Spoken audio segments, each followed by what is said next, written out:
ဟုတ်တော့ကျွန်တော်ဒါမြစ်ကြီးနာကကျွန်တော်ဆီယမလေးပါမနေ့ကကျွန်တော်မတရားဖမ်းဆီးခံရတဲ့ဆီယမ2ယောက်ပါအခုပဲကျွန်တော်တို့ဒါ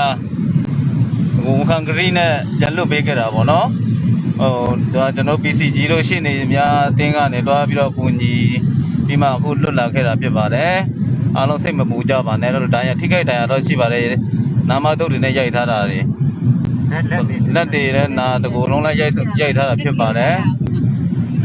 လက်ကျူးအောင်ရိုက်ပါတယ်ခန္ဓာကိုယ်လည်းနာကျင်အောင်မမြင်ရတဲ့နေရာမှာလည်းရိုက်ထားပါတယ်နာမတုတ်တွေနဲ့မတရားခံရတာပါဘာမှမလုပ်သေးခင်ခန္ဓာပြဖို့ချီတက်ဖို့တော့မှမကြမ်းနေပါကျွန်တော်လူစုနဲ့2ယောက်3ဦးပဲရှိပါဦးမယ်ဆရာမတို့လို့အတင်းပြေးဆင်းပြီးတော့ဘာမှမပြောနဲ့ပြေးဆင်းပြီးတော့ရိုက်နေတာပါဆရာမ2ယောက်ခုလွတ်လာပါအားလုံးစိတ်မပူကြပါနဲ့နော်ကိုအိမ်ပြန်နေပါတယ်နော်အားလုံးဆရာမတွေကောင်းကောင်းမွန်ပါပဲဒါပေမဲ့လည်း